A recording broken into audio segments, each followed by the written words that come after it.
So let's begin with Carl Sagan, who reminds us that for small creatures such as we, the vastness is bearable only through love. We gather today as human beings, each in our own set of circumstances that are often a struggle. That's just the human condition. We're on Earth. There's no cure for that. Our soul decided it needed the first-hand raw experience of being human to learn to truly integrate love and wisdom. Turns out we have to feel and experience everything in life for ourselves. We're stubborn that way. Yet, because of this spiritual aspect, all our learning through painful trial and error is honorable. It has dignity.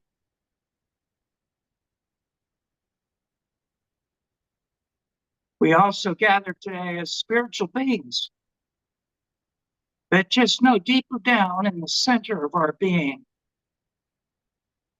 that all of heaven and earth are here to help us.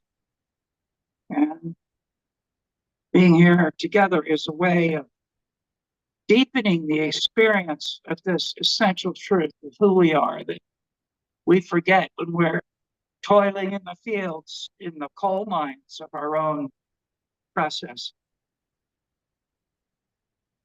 And part of that vast help here for us is not just for our personal journey, our own transformation, our own process. It's for transformation on the planetary level by bringing the light and the dark together, not by eliminating the dark, not by conquering it or winning over it, but by uncovering the light already within it, within the darkness itself. This is peace at last. And we learn to do this here by realizing self-judgment is the servant of separation, and separation the jailer of our freedom. It's not that this gets easier to do. What happens, though, is our motivation to do it grows because we start to see and feel the results. Just a little change brings about appetite for more.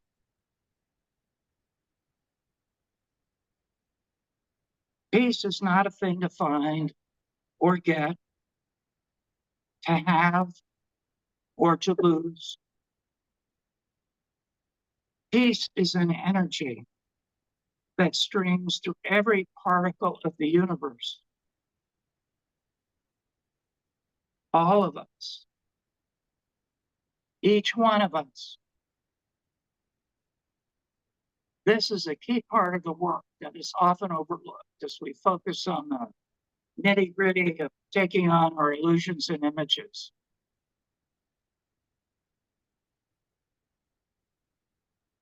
And wonderfully, there is a part of you and me in everyone here, and a part of everyone here in each one of us. We're here together to feel this energy move through us, enliven us, share with each other in freedom to give and receive love. That is the reward of this path and this work. So we're going to enter our guided meditation in a moment. And before we do, I want to say there are times when we want to drop and it's hard.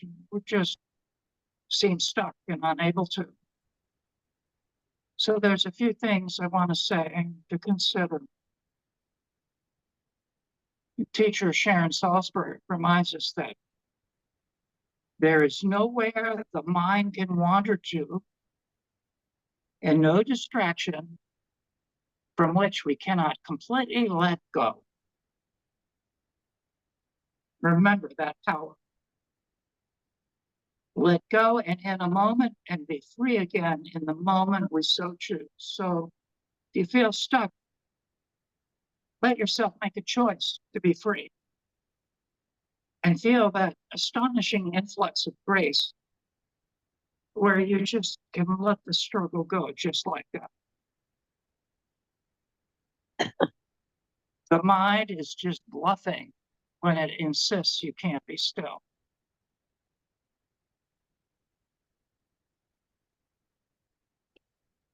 Well, Whitman, the American poet, has this beautiful phrase: turn to the light and the shadows fall behind.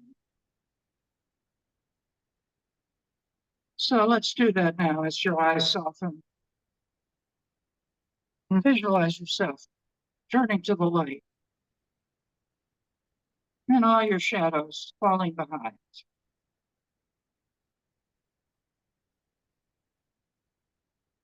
Going inside, as we say, entering this dimension of awareness already here,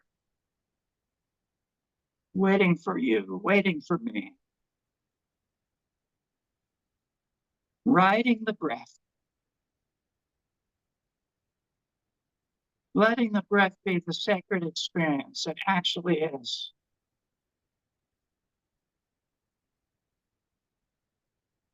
Breathing is what comes naturally. It's the first thing we do when we come into the world. It's the last thing we do as we leave.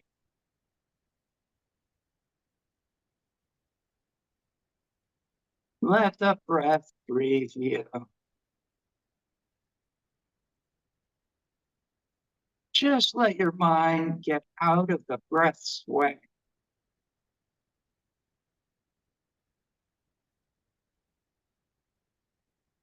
There's nothing else that's real but this very moment right now.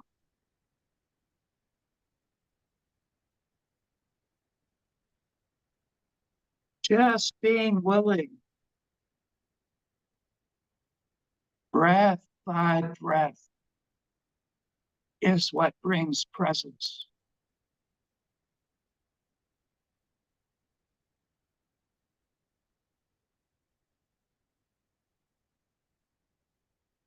Presence is felt, it's not thought, and the breath brings us right to it.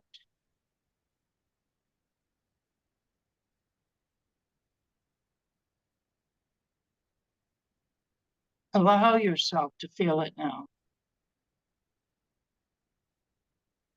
Let all doubt and resistance go, just like that.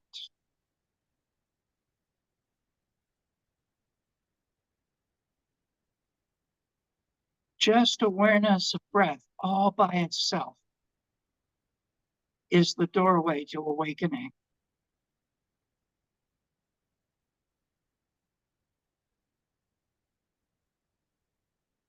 With each inhale, let life come in, letting you know how much you matter.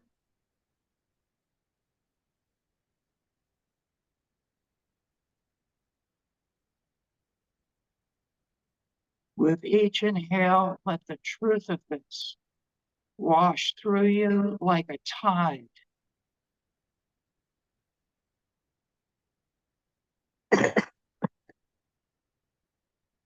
With each exhale, let all the thoughts go, just like that.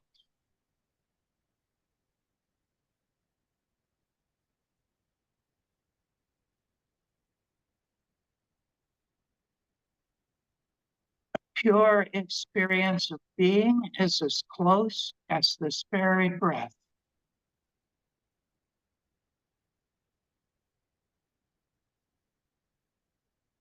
Peace is at hand in this very breath.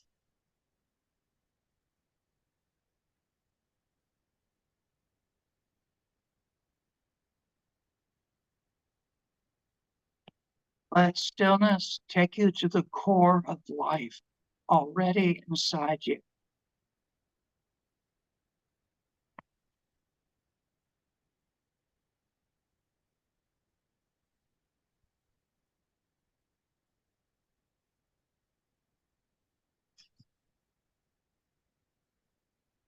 Visualize yourself as a leaf on the tree of life.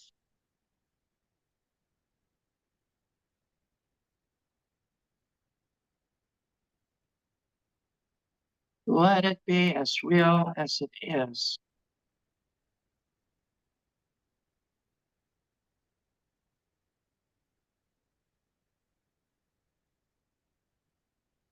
Feel all the nourishment Mother Nature has to offer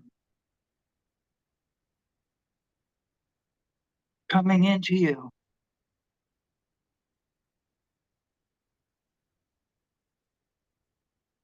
From her roots deep down into the earth.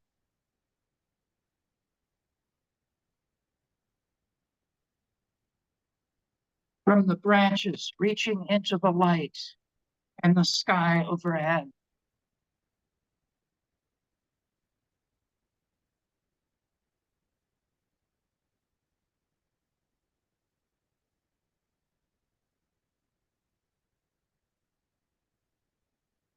Take a few forever moments and soak this in.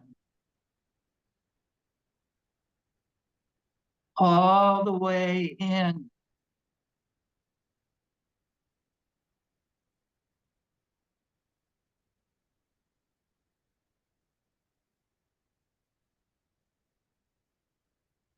Let in the tree of life telling you, I've got you. I've got you.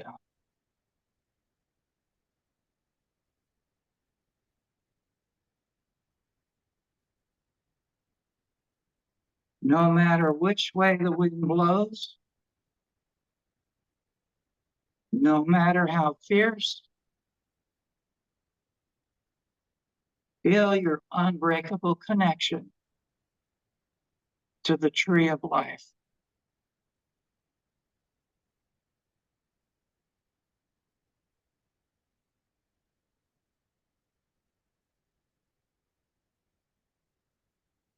That which brought you to here will bring you to there.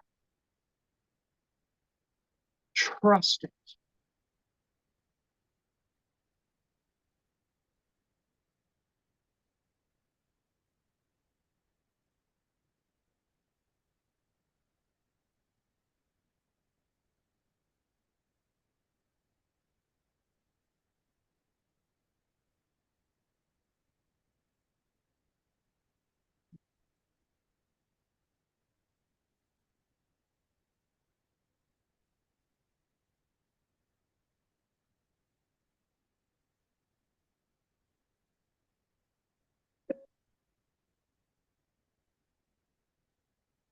Taking all the sweet time in the world. When you're ready, slowly bring yourself back without any rush, all in your own sweet time.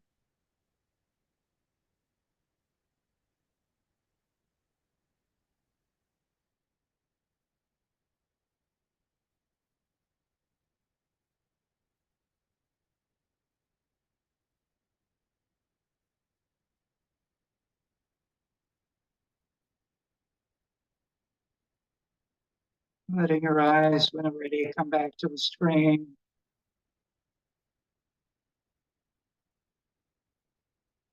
Seeing other people here like you.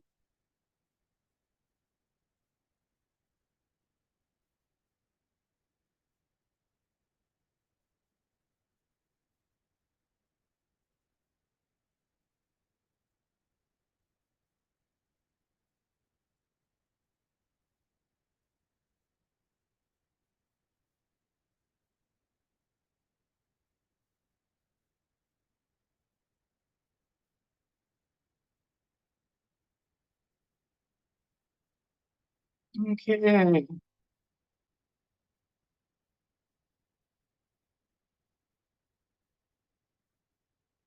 So we're going to do our go rounds, and as many of you know, you say your name and where you are in the planet. We want to visualize you.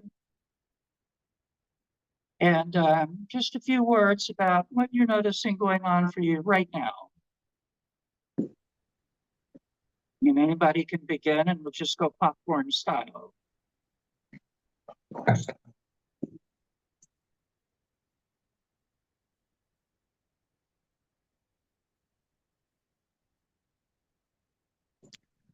Well, hello, I'm Stephen. Nice to see you again, Brian. I'm in Florida on the West Coast, and the hurricane's over. Actually, I was in New York when the hurricane occurred. So I got out of that. A tree fell down near the house, cleaned that up. Um, my partner down here in Florida is in her other house, so I'm alone right now, which is in some ways comforting, in some ways not. And I'm enjoying so far what's happening, and I'm glad I'm here. Thank you. Thank you, Stephen. Glad you're here.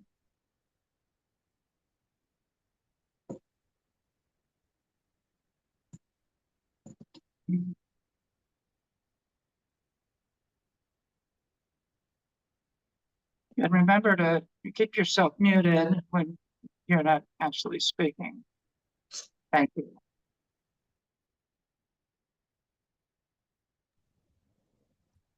I'll go. My name's Laura. I'm up in northern Michigan where it's starting to get very cold. The leaves are almost peaked and off the trees. I needed to come back just to kind of recenter myself. The election is causing lots of stress and try not to get caught up in it, but it's hard not to. So it's kind of why I'm here to get recentered. Welcome, Laura, just as you are.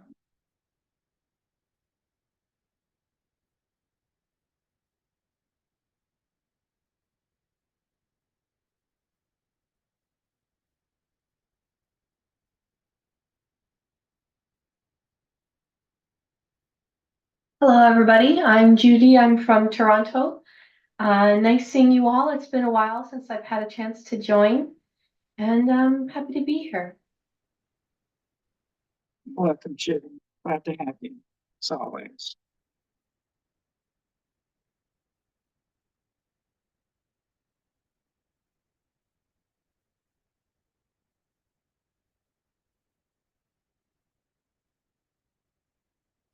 Hey, I'm Silvio, speaking from Florida. I also haven't been joining for a while. I was in several travels, which was great, but I'm back now and super happy to be here. Glad you're here. You and all those beautiful pictures, people in those pictures next to you. Hi, I'm Esther from Swampscott, Massachusetts. And I also am glad to be here. And I'm excited because this afternoon we're going to go visit my son who just moved back to Massachusetts from California. So it's a good day. Well, Thank you. welcome, Esther. Hello, everybody. I'm Saida, and I'm speaking from Copenhagen. And I have this feeling of acceptance in the moment, like acceptance, and I guess it makes me feel very objective and neutral in a way.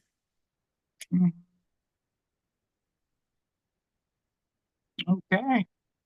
Welcome, just as you find yourself here in this moment, Said. Thank you, Brian. Sheila, I'm in Northern Virginia. And on a physical level, I feel really good today. I had a lot of good sleep. I've had a lot of exercise lately, out hiking in the sunshine.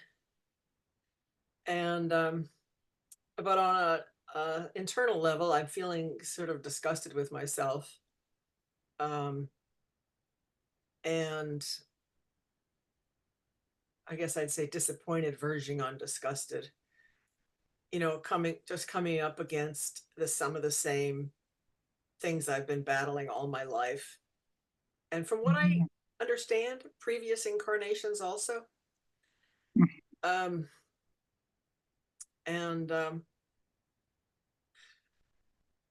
One thing I've been realizing is to what extent I take refuge in books. And I think I've always been like that. I can remember my stepmother telling me when I was 8 years old, put down that book and go outside and play. Like, just abnormal for a kid to read so much. Anyway, I'm still like that, trying to change. Nice to be here. Great to have you, Sheila. I'll come back to what you said about the same things we work all our lives. What's with that, right? Who decided that? Should be done by now, right?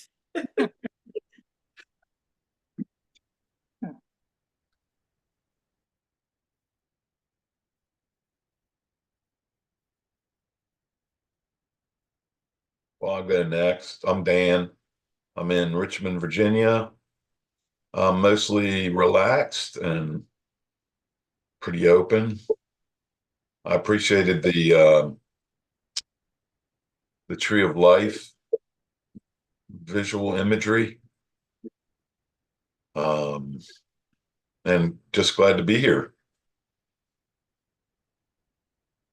Welcome, Dan. Good to have you.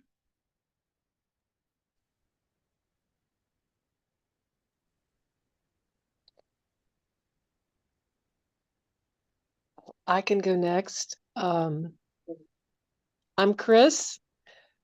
I am this minute located in Napa, California. My home is Charlottesville, Virginia. I am adapting to a very different way of life here as grandma. It's good to be here, and it's also challenging. Really appreciated the meditation. Helped me settle. So I'm sitting with inner peace and anxiety. There's a layer of anxiety floating around, and I feel connected to an inner peace. So thank you. I'm really glad to be here. Great to have you, Chris. Thank you.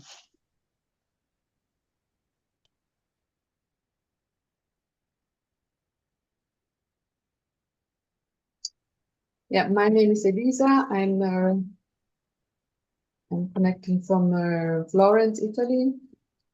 And actually, I feel very grateful. Previous to this meeting, early on, I met two people I haven't seen for 40 years.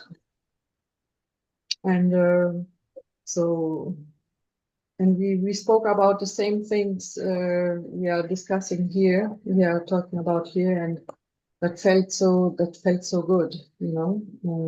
So to be reminded from different sources is very helpful. So thank you, and I'm very glad to see you again. It's I missed the last two meetings, so I'm very happy to be with you again today.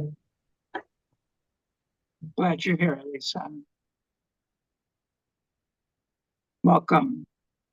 And Dixie raised her hand. Dixie, you're free to speak if you'd like. I don't know if you raised your hand because you need help.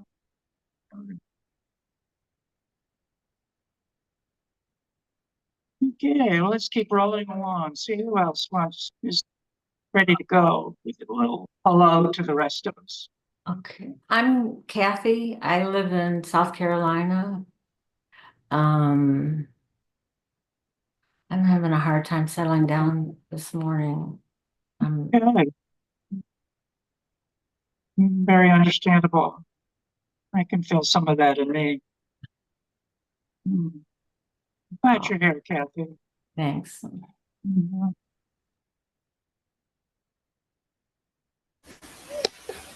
Hello, my name is Eunice Shimge, and I'm so grateful I finally got a chance to be part of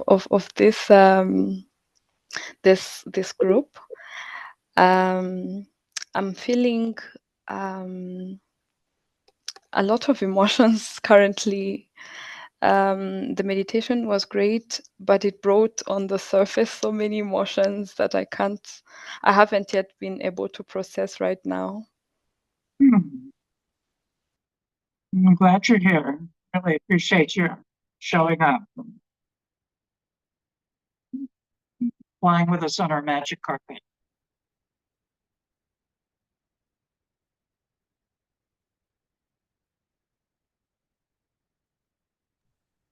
I'm Frank in Richmond, Virginia.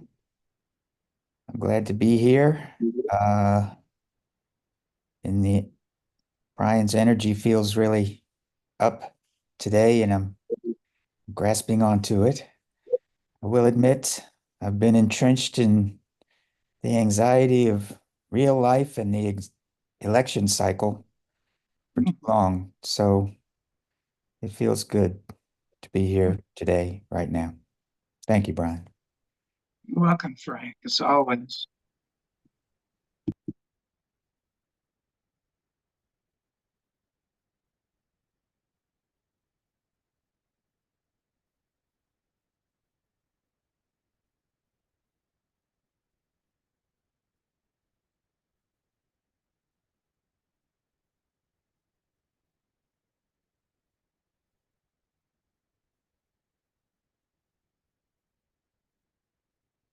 Pam, it looks like you're unmuted if you want to go now. Pam was having some trouble unmuting herself.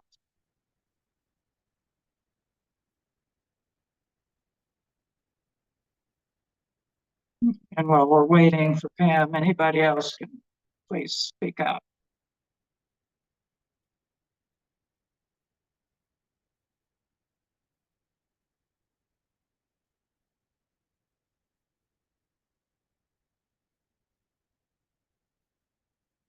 Don't be shy. We'd love to hear your hello.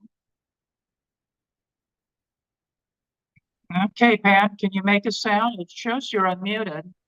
I think she's having microphone issues. All right. Do you want to do an interpretive dance? Okay, let's.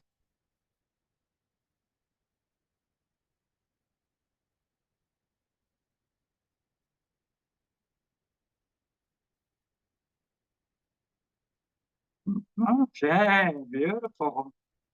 Thank you. Thank you.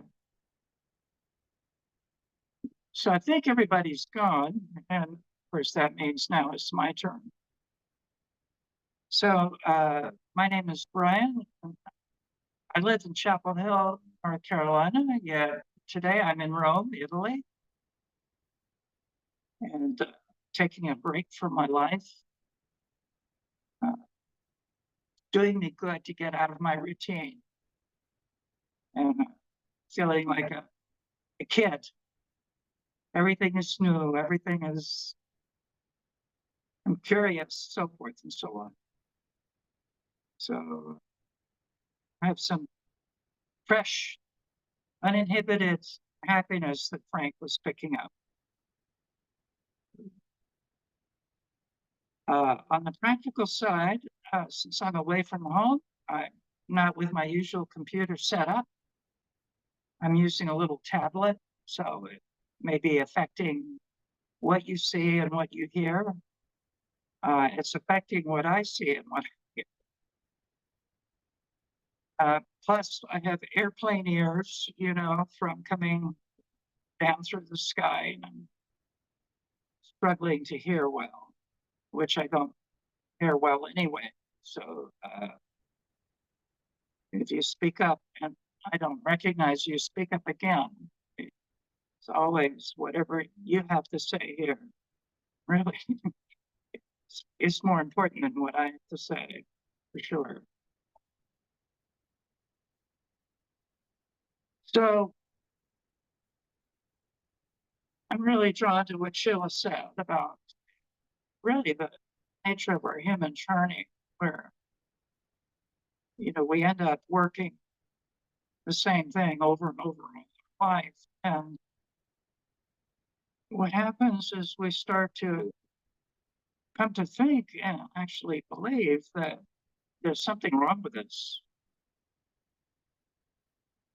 And really, what's true, we understand the pathwork with these fundamental images that keep playing out over and over again. This is really what we brought to transform, right? Out of love. That's the Pathwork view. As many of you know, we were once in purely spiritual form. Everything was pretty good. Yet there was still some part of us that really needed transformation. And out of devotion, we decided to come down to earth, where what was just in the spiritual realm, the guy's phrase, a speck on the gown of our being, right? Just a small part of who we are. We come down here to earth, and now it's an elephant standing on our chest. So here's what I want to share today. Actually, we don't need any special knowledge to be free. We just need to relate 100% fully with whatever we're experiencing, right? Like the tension about the election some people shared about, or whatever your own or my own struggles are, right? Right. Freedom comes from just, in that phrase, the guy identifying what we're feeling instead of identifying with it. And in order to switch into that, identifying instead of identifying with, we're called to see, remember, and experience that we're born with an inner fire. And this fire is our highest self within. It's an unquenchable, inextinguishable, divine fire. It can warm us, encourage us, and invites us to dance with life, with joy, no matter what the outer struggles are.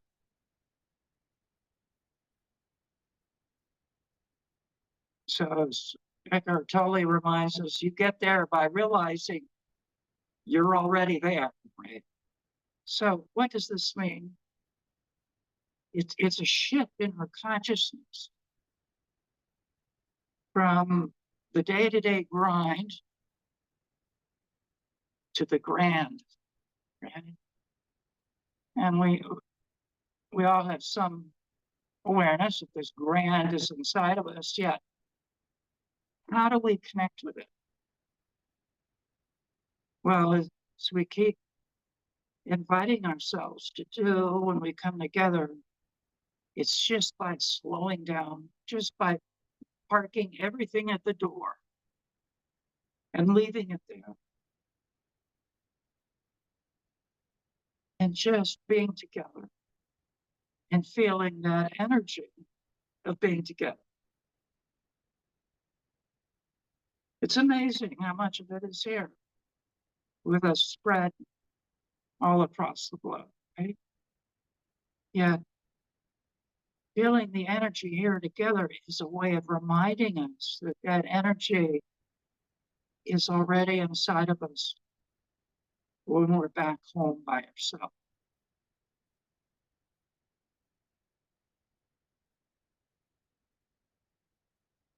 It reminds us that there's nowhere to go because we're already there. So, so much of the pathwork is about dealing with our pain and our suffering, and our confusion and our bewilderment. We forget that, a lot of our pain and suffering exists. It's just not real. We make it real by the part of us that is attached to it. We think it's who we are.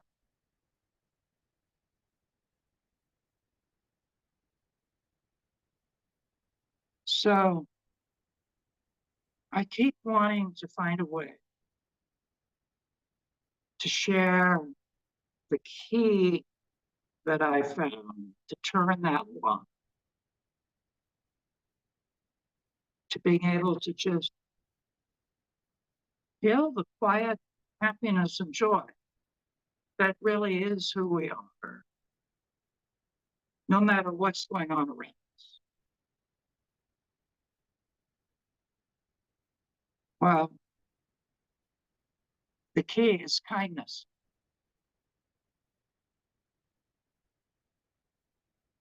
First and foremost to ourselves. Most of us are chronically malnourished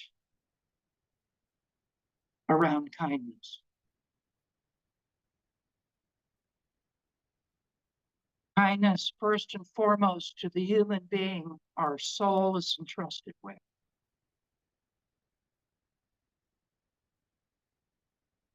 And it's not like we have to find that kindness. It's true nature. It's that highest self that we spoke of earlier. Yet, what's in the way then is the thoughts of ourselves that we've been carrying around all our life. Okay?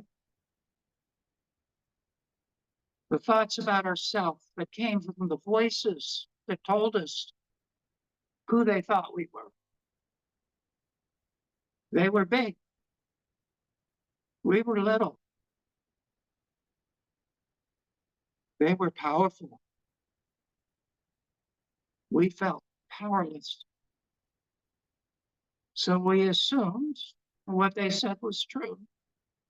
Yet there's a place in our unconscious, subconscious, semi-conscious that keeps repeating these stories to ourselves as if they're real. I'm the bookworm. I'm the bad one. I'm the unworthy one. I'm the selfish one. I'm the one who can't be still. I'm the one who's always thinking about myself. See?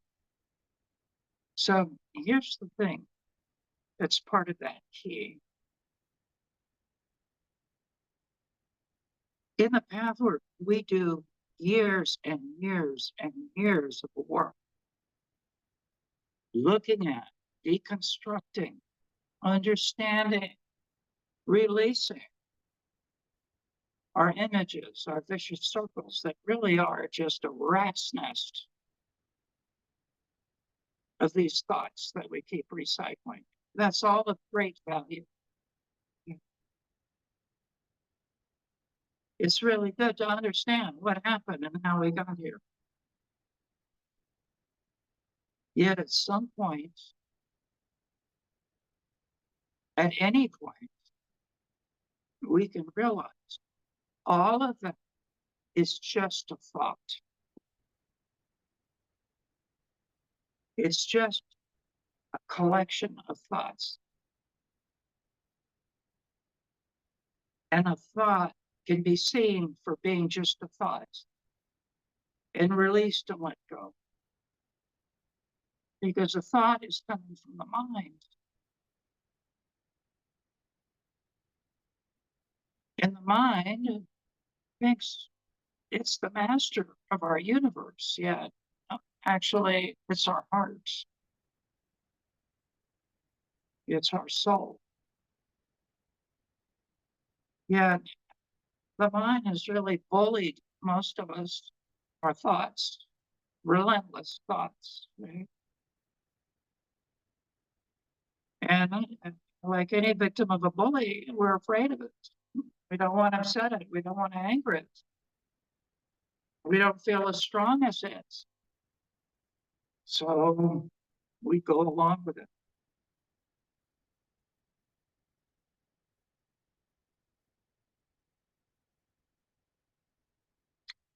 So in taking this key of kindness, we're going to just take a moment every time we pick up that key and just let all the thoughts go. There's just nothing of value in this moment. And they don't want to let go, so it takes like a conscious willingness to set them to the side and to really get that conscious willingness. Remember, we want to feel the desire to be free, or longing to be free. Because as we feel that desire and that longing to be free, there's a motivation that starts to unfold and grow in us. And lo and behold, we just take that mind and park it and say, just you be quiet.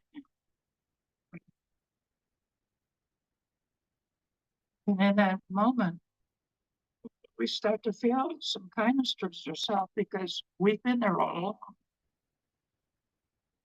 We know how much pain we've been in for so long. We know how much we're suffering. So in our identifying our pain and our distress, there's some compassion that can flow from the deeper part of us. We're not trying to change anything out there. We're not trying to change anything around us. That's in life's hands. We're bringing our attention to what's going on in me right now, underneath all the drama, the restlessness, the hopes and fears, behind the stories we weave about ourselves. There's just a simple awareness that is full of kindness, full of patience, full of understanding.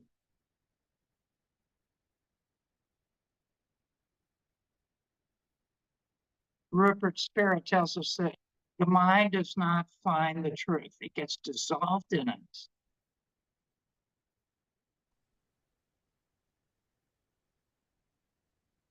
So I've noticed that spiritual teachings can be profound and hard to understand mentally, challenging to take in down deep. And what I've noticed in myself as I listen, it's common not to understand with my brain. This is totally normal.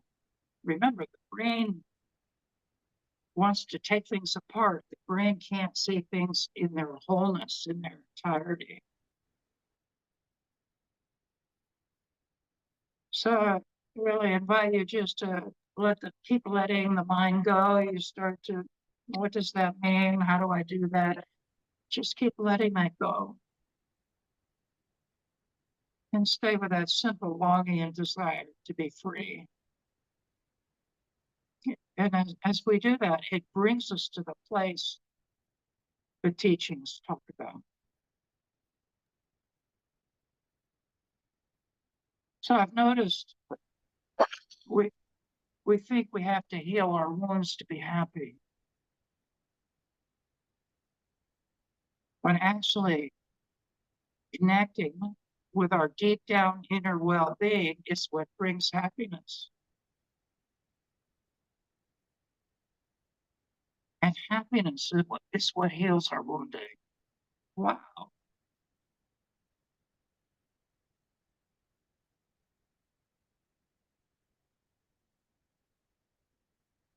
By looking at ourselves openly, honestly, critically, yet without criticism, kindly, with patience, with a desire to understand. This is how we discover and uncover the blocks to love within ourselves. We find where we don't actually love ourselves.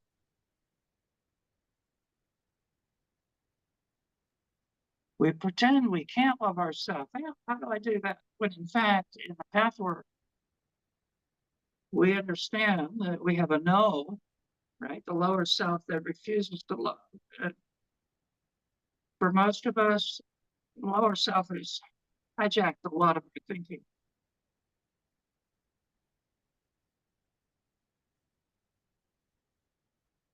Consciously, none of us wants to suffer. Yet, remember, the lower self is convinced that pain buys you something. Lower self is telling us that it buys you what you want. Yet, for many of us have been doing this work for a little while, that belief is surely shaken now. At least enough where we can question it. And to start to suspect it really makes no sense. Ryan, can I say something? It's Judy. Sure, please, Judy. Thank you. I've been thinking about what Sheila said and how I often felt something similar. So I just finished reading Neil Walsh's Conversations with God. I don't know if anybody's read that. It's a great book. Yeah, right? So God says, I'm going to come to you in whatever way is accessible to you. So I'm not going to, I could come as a flash of lightning. I could come as a passage in a book. I could come in something startling you saw on a television show, in a screenplay, in anything. So who's to say that sitting and reading a book isn't enlightening? Who told you that that's not the thing you should be doing? That's what I want to say to Sheila.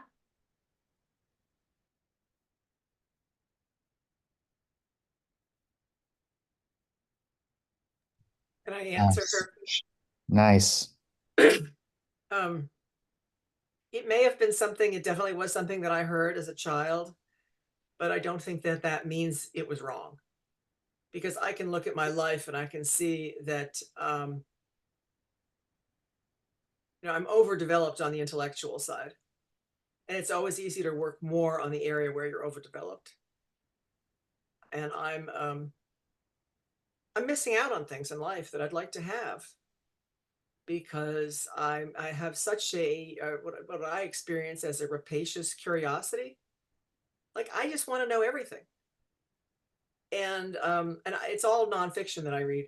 So I have learned a lot, and I'm grateful for many of the wonderful things I now know that I have enabled me to avoid problems that other people have. But I also know that I'm missing out on life by so often focusing on the perpetual acquisition of knowledge would be how I would describe it. So I appreciate what you're saying, Judy. I remember you coming to my defense another time when I said I was late for this because I had decided to eat breakfast instead. So, but anyway, thank you for that. I appreciate it. And maybe that's what Brian is saying. Like, maybe there's no wrong choices. Like, maybe having breakfast is absolutely the divine choice, or reading, like, it's only us. Maybe, Brian, I'm putting words in your mouth, saying we're wrong for making this choice, but maybe there's no wrong choice. Is that an interpretation? No, because because Well, I can just see that there are things that I'm missing out on that I would like to have that may be more important in my life than acquiring yet more knowledge. I'll put it that way. There's things I'm missing out on. mhm. But thanks anyway. And Judy, I just want to check in with you. I sense that you see a part of yourself maybe in Sheila. Is that Absolutely, that self-judgment, that everybody else's ideas about me are more valid than my own. And that's right? something I'm really trying to see as the big lie that for me, lifetime after lifetime, I've been Right. healing. Yeah. So what we're seeing here is actually very helpful because it's often easier to be kind towards somebody than to bring that kindness towards yourself, right? Yeah, being kind towards someone else is an invitation. We see the effect, like you can see the effect it had on Sheila. Yet it's so much harder to bring that toward herself in those moments we're in the grips of some thought we're having about why we're not perfect yet. So, let's see who else. Well, we got the floor open here. Stephen's got his hand up. Yes, hi. I have a bit of a different tack with thoughts. I've been noticing my thoughts, and rather than have an adversarial kind of relationship with them, I've noticed that my thoughts, although not always true, actually are trying to protect me. So I think Rumi said it might have been in the guest house that he wrote it. I don't know the name, which is invite the thoughts in, say hi, give them tea, let them sit down, rather than what I've been listening to today, which is sort of get rid of them. Rather than get rid of them, how about just letting them sit down next to me? And then maybe letting them sit next to me, enjoying a cup of tea or wine or vodka, whatever they'd like. I can drop down into my body and just be with my breath. And I think the thoughts would just, when they're tired, kind of leave my house, which is very different than saying, no, I don't want you here. Stay out. And I've heard that kind of adversarial approach many times. And I don't think it works. Not for me, certainly. But although that's my inclination is to try and kick them out. And I'm learning more and more that only emboldens them. And I think Eckhart Tolle spoke something about that as well, called the pain body. The more I try to kick them out, the more it amplifies the pain body and the more they enjoy it. What we resist persists. There you go. Yeah. And I think I'll just finish now, and I think that this whole concept here is actually quite simple. It's not complicated at all, but it's not easy. And Yeah. therein lies the rub. That's Mhm. it. So where that kindness comes from and the pathwork view is this beautiful understanding of an angel that comes from our highest self, the compassionate, objective observer. Whatever it is we're struggling with, it just, oh, I see that. I'm sorry. This don't think there's anything wrong with you. You're just having a hard time right now. You're just feeling so lonely right now. I just want to be here with you, okay? So the tool I use, I've discovered right in the middle of the shame attack or the shit storm or whatever it is. I'll say my name out loud, and then I'll say whatever I'm struggling with out loud. I'll say, Brian is having a shame attack.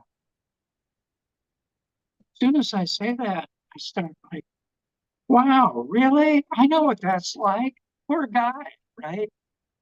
You say it brought that compassionate part of myself out in the opening. As soon as I said it out loud, there's now room for two different realities. The one who's going through it and the one who says, hey, buddy, I'm so sorry. Man, it was terrible, you know.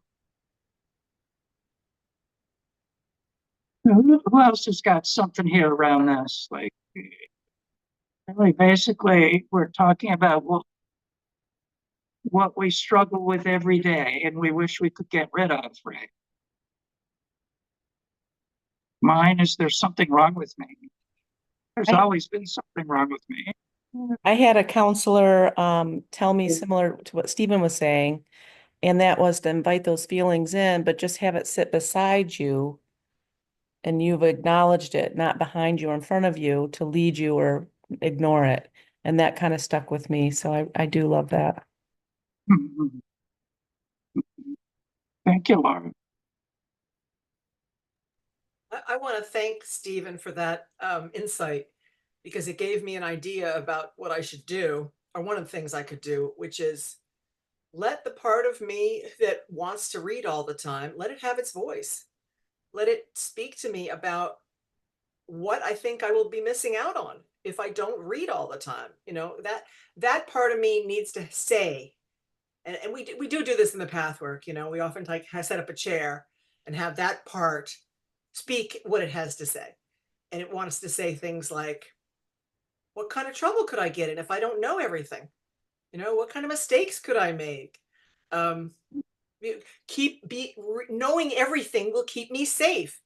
That's kind of what, so thank you, Stephen. That kind of gave me an idea about what to work on. Thank you, Sheila. I think, So what about this? Go ahead, Frank. yeah, I think for me, the critic, the inner critic is definitely the lower self having its way with my wounded child. It's like keeps poking the wounded child and re-upping the wound. And the idea of letting the higher self come in and have a little room with the wounded child sounds like a much harder exercise. It's not my default mechanism there. And recently I've kind of realized, even though I don't know how to put it into practice quite so well, that this constant beating up on the wounded child is, the kindness you were talking about is the flip side of that. It's like being kind to the wounded child, bringing in the higher self, letting the higher self be kind to the wounded child is probably exactly what self-love is all about. Because that's another idea that I can't wrap my head around. What exactly is self-love? And how do I be kind to the wounded child? And how do I bring this higher self part of me in to make my wounded child, not suffer so much? Because when I'm suffering, I'm pretty sure it's 100% my wounded child that's getting a poke in the wound again,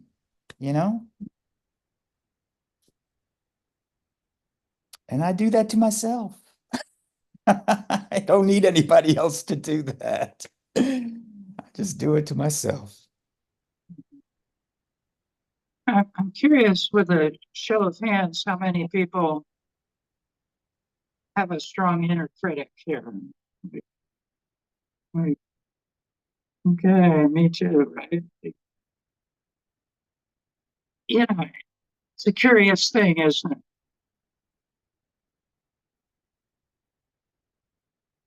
It makes us miserable.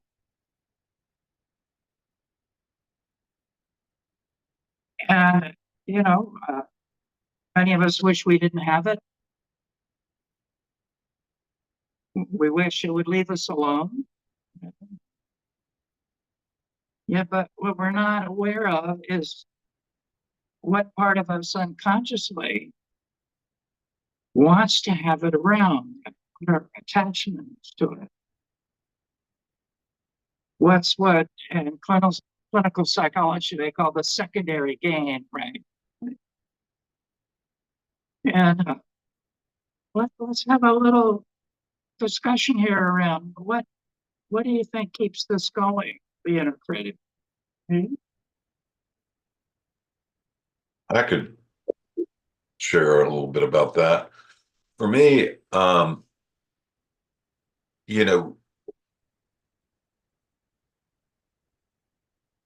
it's it's taken a while to not have another aspect of the lower self judge the part that's critical of me. So it's a real hornet's nest when it comes down to trying to do something about my inner critic.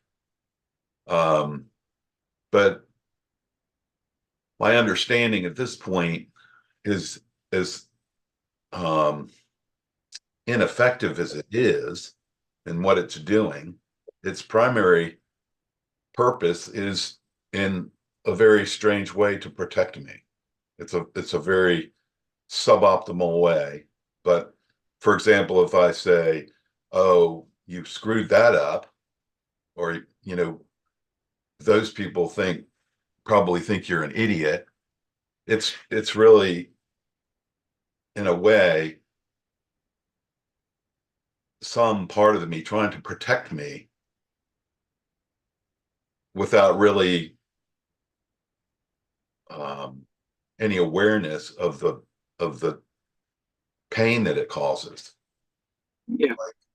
It's like whipping a horse that's completely exhausted, trying to get it to move forward, not fall down and die. Yeah. That's kind of the way. So are you saying, Dan, that what you see you're getting out of it is that there's a possibility this can actually be protective or helpful? Yeah, it can be helpful. But yeah. Knowing. So you're in touch with a belief. Like, this guy's a pain in the ass, but yeah, I'm not sure it's a belief as much as it's just a old habit, it's ingrained. But now, we're trying to tune into what is it that keeps. What's the pleasure here in having a Skyrim? Well, I'm not sure about the pleasure. That the negative pleasure aspect. Well, that's why I'm asking you about the pleasure, because the pleasure or negative pleasure is the glue that keeps us. Why else would we put up with pain every day if we didn't have some? My view is that it's not so much that I get pleasure out of it, but that it's a very, very old but not a very good coping mechanism. It's a habit. Yeah. So knowing all this now, it's much easier for me to just, as Stephen was kind of talking about, just recognize that this is an old part of me that's trying to help in a pretty fucked up way, but that, you know, cut it some slack and just open up to, like you were talking about earlier, this kindness. Or what's really helped me lately is to kind of think about, well, this poor child, this part of me that's so bereft and so cut off and disconnected, what does it really want? Yeah. It's helpful for me to visualize the ideal parent that I really would have appreciated and would appreciate. And that helps me kind of, you know, get into that longing you're talking about and to shift into actually imagining myself receiving. Okay, thank you, Dan. That's really helpful. Yeah, I appreciate what you're sharing here. And let me make room for anybody who's getting a sense of, you know, what's keeping this going? What makes this a convincing thing? For me, if I know Kathy wants to speak too, I'll keep it short. Sorry, Kathy. What I have seen is that allowing my inner critic to keep the mic allows me to not be responsible. Oh, it's all the stuff that happened to me in childhood. It's my parents. It's whatever it is that people told me I am. I can continue to believe that and not be responsible for it and just kind of stay in victimhood.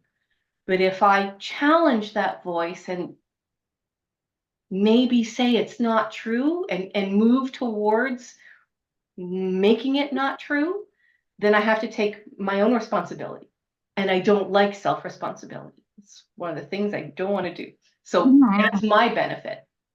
Yeah, that's very helpful, Judy. Okay, I wanted to say, for me, growing up, our household was totally control yourself because there was so much chaos in it. And so I was forced to continually shut myself down so that I didn't inadvertently say something or do something that somebody was going to scream at me about. And it just was built into me because that's the way my family maintained itself for, you know, as long as I lived there. And looking back, I can see now that I've learned things about what was wrong with my family and that what was going on with my parents and how toxic it was and how much pain they were in. I can see it differently and I can see myself more objectively. I mean, I could go on. All I did all my life was try to overcome the self-critic, and I was unsuccessful. But now looking back, Can you feel, Kathy? Can you feel where there's some part of you that enjoys the inner critic? That's what we're exploring here, right? I don't like it. I mean, other people like it, but I don't like it. Okay. And I want to get rid of it. And I finally see I've made, probably for the first time in my life, I've probably been able to be objective about it and actually shut it down a little bit and see myself differently and see people in my family differently. Well, we're going to explore how we can put it down. So let's just keep weaving in here. I appreciate what you said. All right. See if there's anyone else who wants to chime in around their own. What keeps the lower self going with the inner critic here? Like, why would we put up with this part of ourselves? Is there anybody else that has some? Can I side? Well, for me, this negative pleasure that you have mentioned, Brian, is very much connected to still wanting to fight and being engaged in this battle. So for me, it's like looking at what is it that I'm getting out of it, and how do I feel when I do that? And I have, like, for me, it's this sensation in my body, like, it feels like I'm alive, like I have something to do. These dynamics that I feel. And I guess this is what gives me this sense of like being active, being alive in a way. Beautiful, yes. Yeah, the trick is that like I'm very like slowly becoming aware of this trick is actually that it is actually, there is no battle to fight, because I also connect like my inner critic and, listening to the voice of this inner critic and what is it saying, how does it say it. It's very much connected to my false beliefs that I've got into my, like in my childhood, because sometimes I do kind of, I see like this is the way that my mother used to speak, or, some other people. So I recognize it. So it's very much like connecting it to my false beliefs. And the trick is that it is actually false. It's not true. So the battle is, it's like it's not necessary because it is a false battle. There is no battle to fight. And also like I also connected, like trying to understand my inner critic and just becoming aware. Well, the function is to kind of protect me. And again, the trick is actually there is no reason for that because there is no battle, there is no danger. So this is how I see it. Thank you, Saida. I feel some juice here for you. Yeah. Okay. Who else? I don't know. Could I jump in here? I cannot see anybody else unless they're talking, so it feels a little strange. I wonder if I could actually change the subject. I found myself wanting to. I really want to stay with the inner critic this. for right Okay. now. There's a place I want to go. Can we come back? All right. Thanks. Okay. Thank you, Chris. I would say anyone else on the inner critic here? Yeah. Your own personal, what you notice keeps you. Go ahead, Frank. For me, it's my expectation of perfectionism. Mm-hmm. Something that I felt I had to be perfect right from the get-go, from a very young age.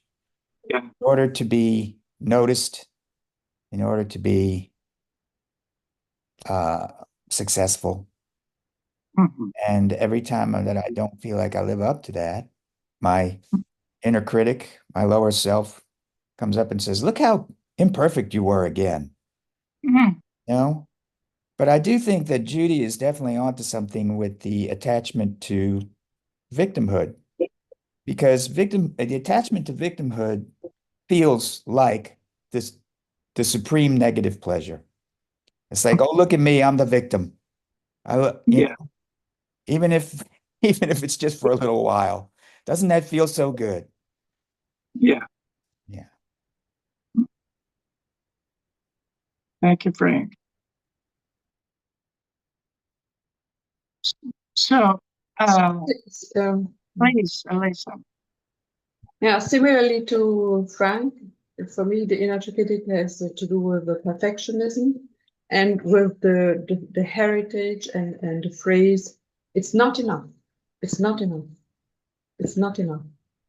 So the inner critic is always saying it's not enough. So it keeps me running. The thought of not being enough keeps running the inner critic.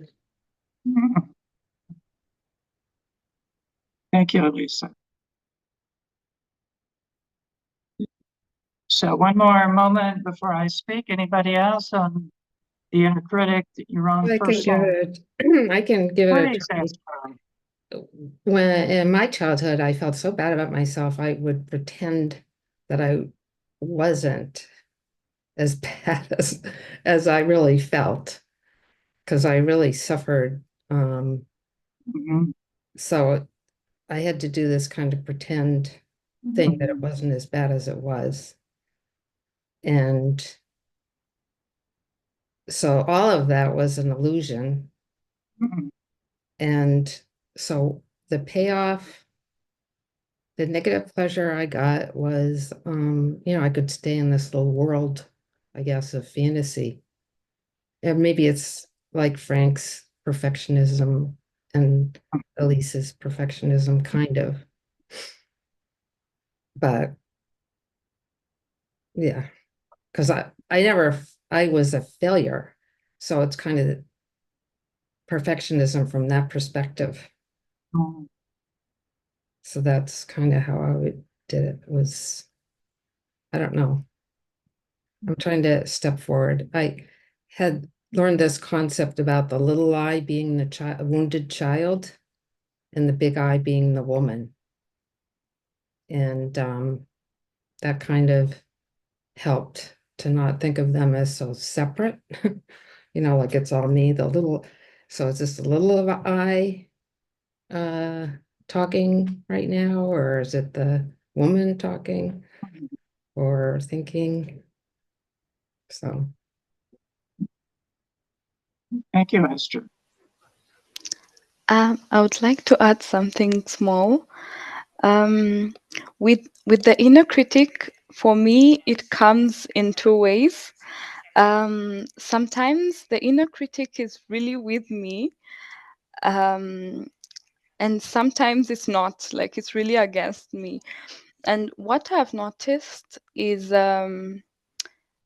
deep inside, I want to be feel special. Like I don't want to be normal or average. I just want to be like the best I can every single day, every single time, like in every situation.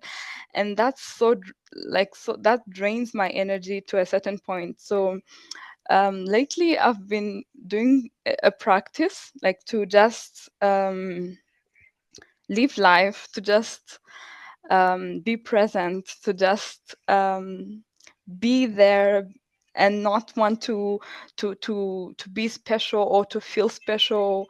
And that's when I got to understand that yeah, my inner critic is not all that bad. It's just telling me like, yeah, you don't necessarily have to always be the best or special or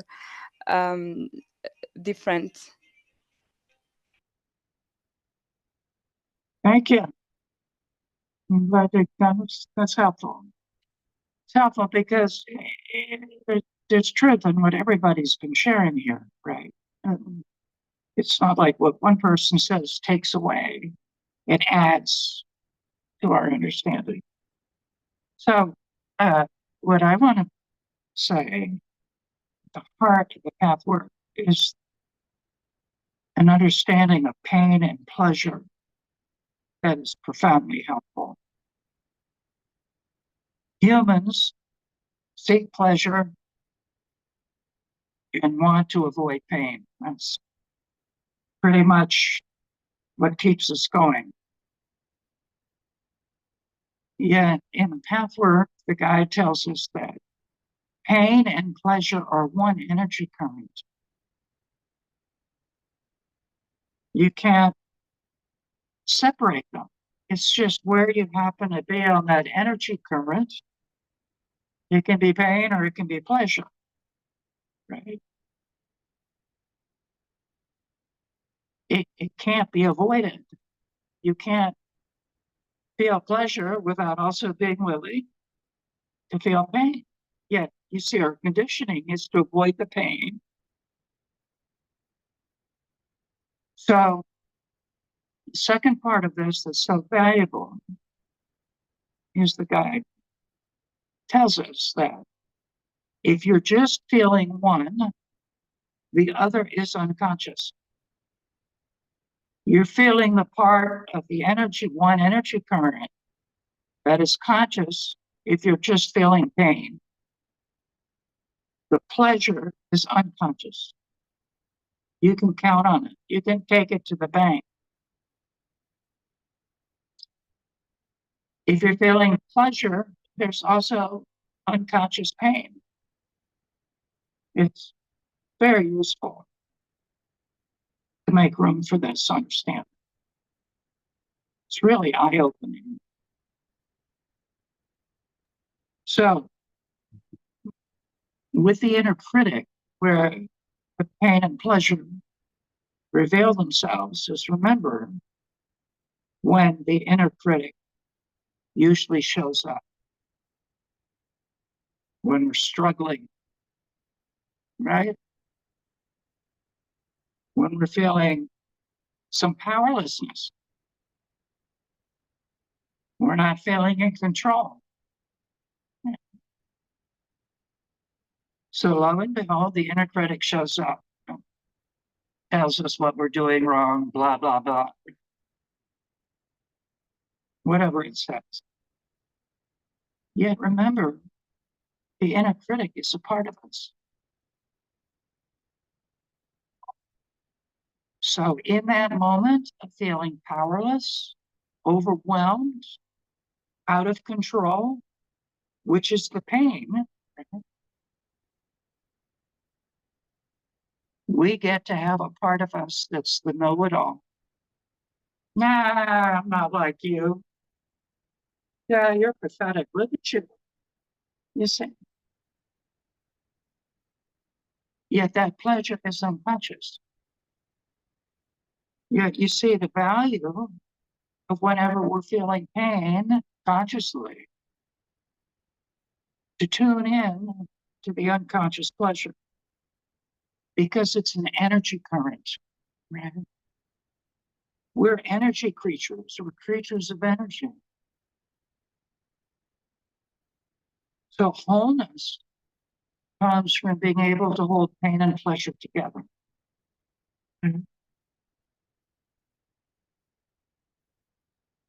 So what would that be when we hold pain and pleasure together?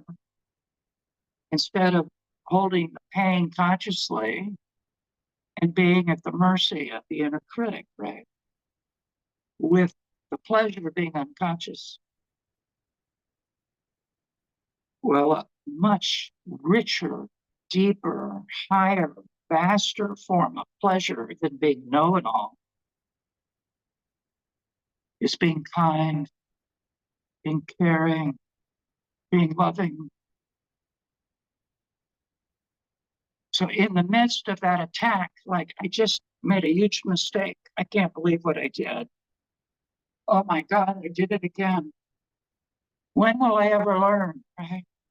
The pain, the pleasures. Hey, buddy, it's going to be okay. Just relax. I'm here with you. Let's just breathe together. I'm sorry. Oh God, I know this is so upsetting. You see, the inner critic is not a squatter that we're trying to get rid of. It's just a sign like we've settled for so little. The pleasure of being the know-it-all is such a small pleasure. Yet, this started early. It started when we were very little. And the child said, if I just do what they tell me to do, I'll be lovable. Right. Yeah, at this stage in life, when we notice the inner critic has got some real estate in our consciousness, really understanding that there's some part of us when we're feeling powerless gets to feel powerful. we get to realize this is junk food. This feeling of power, it's like a drug, right? And yet, rather than just trying to stop the inner critic, it's like really dropping in to that deeper self under all our thoughts. And, you know, the spiritual being in us that's been with us from the very beginning, that's seen everything, doesn't need any explanation. It's just full of understanding. But Chris, I'm conscious of the time, and I want to make sure we come back to you for a few minutes here. What's moving in you that you wanted to bring here? Okay, Brian, you're speaking to me. Yeah, just I think I wanted to ask for support for what I'm living right now. That I am, on the one hand, where I want to be in the middle of my lives of my daughter, son-in-law, and grandchildren, and there are a lot of challenges. It's also feeling hard and lonely. So that's just in this minute, just being with a situation where I'm welcomed and appreciated. There's a lot of stress. And I'm in the middle of a family that's in a lot of pain. Let's put it that way. I'm in the middle of a family who has a lot of pain, and I'm wanting to be a Buddha presence. So I'm feeling a need for sustenance to feed me so I can be a Buddha presence kind of in the midst of this family who's feeling a lot of pain and stress. So that's it. So why don't you just let us be present here with you. Thank you. We're here with you. We got you. Thank you. I could feel tears coming. It is. Thank you. We got you. You know, your struggle is our struggle. Our struggle is your struggle. That's just what we're doing here together. Thank you. That's just what I needed to feel seen about this and feel connected in that, in this journey. Yes. And as we come in for a landing here, invite each one of us to take a moment with our eyes softly closed and just let our own struggle come up, held in this beautiful container together.